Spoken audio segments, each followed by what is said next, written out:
Back in March, specifically March 26th, we warned you global geopolitics weren't just heating up, they were realigning. Fast forward to now, and every single story we covered has escalated. That escalated quickly. We're giving you an update to the update. Updateception. This will become a second series that we do regularly every week, where we take an old video and we give you guys an update on exactly what happened with those events. But for now, this is what you get. All right, this is the update. I am MandatoryFunDay. This is WorldWide Wednesday. Here's everything you need to know in a couple minutes. From NATO's defense targets to new Cold War-style crackdown in Georgia, the tectonic plates of global power are grinding louder than ever. In this episode, we're revisiting 6 international hotspots and giving you the latest on what's changed. Watch to the end to see why Georgia's protests may be the most important frontline democracy in 2025. In the last video that we did, we spotlighted Michael Fallon's call to raise NATO's spending target to 3%. Michael Fallon is the Secretary of Defense for the UK. Oh, the UK just stepped up. Kind of. The government has committed to hitting 2.5% of GDP by 2027 with a pathway to 3% if conditions allow. Translation is it's not guaranteed, but it's officially on the table. NATO's Secretary General said just weeks ago that 2% is the floor, not the ceiling. In his words, Europe must prepare for a world where Article 5 is tested, not just threatened. We're now seeing a two-speed NATO, those ready to ramp up and those hoping the US foots the bill. The British public seems to be remaining cautious. A new poll shows only 35% of citizens support moving defense spending above 3%, especially as domestic issues pile up. Inflation, housing crises, NHS strain, it's not an easy sell. This tension isn't just about budgets, it's about identity. Is the UK a global security actor or just trying to keep the lights on at home? In March, we reported that Europe's 3 biggest powers were quietly preparing for a future where Washington might not be available. Now they're not being quiet anymore. France and Germany have launched a new Joint Security Council, a standing body to coordinate defense planning. And in a post-Brexit plot twist, the UK is now negotiating a formal defense agreement with the EU. Yes, you heard that right. The deal would allow British forces to join EU battle groups, intelligence sharing cells, and even coordinated sanctions. Call it Brexit, but with body armor. Germany is pouring more money into defense than at any time since reunification. France is rolling out hypersonic-ready Rafales, and the UK is building Arctic-capable warships and increasing deployments to the Baltic. We told you this European strategic autonomy idea was moving from theory to blueprint. Well, now it's scaffolding, concrete, and crane. The question is, does a more independent Europe make NATO stronger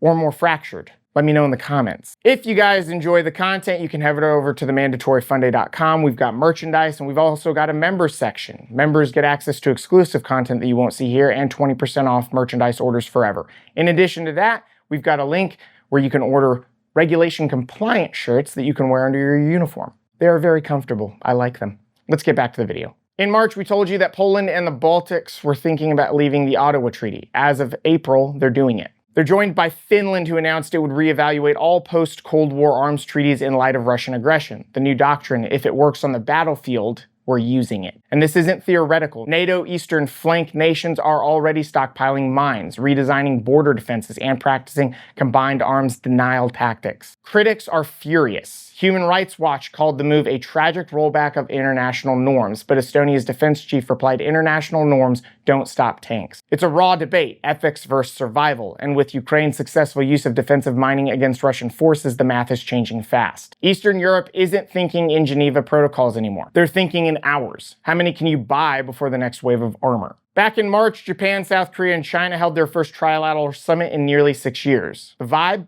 Civil. The subtext? Cold. Officially, they discussed regional peace, trade, and scientific collaboration, but behind the scenes, it was about Taiwan, missile launches, and who blinks first in the Indo-Pacific standoff. Sources inside the Japanese delegation told Kyoto News that Tokyo flat out refused to endorse Beijing's Taiwan language. South Korea facing its own rising threat from North Korea, back to Japan. Meanwhile, China tried to pull both into a strategic autonomy doctrine code for, drift away from the US, basically. Did it work? Not really. But the fact that they're even meeting signals one thing. All sides want to avoid a war they know they're not ready for. Still, China continues surveillance operations near Japanese waters. North Korea's missile tests now use tech reportedly provided by Russia. And the US, it's watching closely.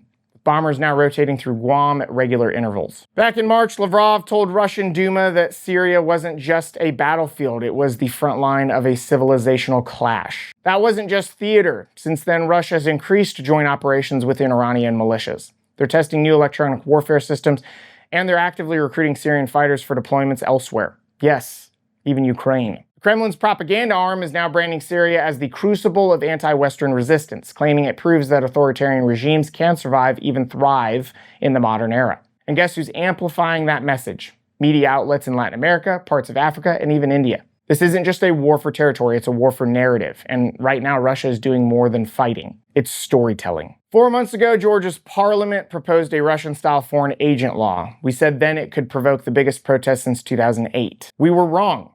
It's bigger. As of May, we've had over 150 days of sustained protest, 80,000 people in the streets, university walkouts, hunger strikes, entire city blocks turned into protest camps. The law passed anyway, riot police cracked down, and now a new front has opened. Georgia's political leadership has refused to sign the bill. Parliament is threatening to override the veto. EU leaders say Georgia is now on the verge of losing candidate status. The US has warned of sanctions, and Russia, they're applauding from the sidelines. This isn't just about a law, it's about choosing between East and West, democracy and drift, sovereignty and subjugation. And for a small country of 3.7 million, Georgia may be carrying symbolic weight of an entire continent. So, here's what we're looking at. NATO nations are arming faster and harder than at any time since the 1980s. Eastern Europe is ditching humanitarian limits in favor of hard defense. Asia's top three powers are talking peace while prepping for war, framing old wars into new ideological front lines, and in Georgia, a protest movement may define whether democracy expands or contracts in this century. These aren't random headlines, they're puzzle pieces, and if you don't fit them together now,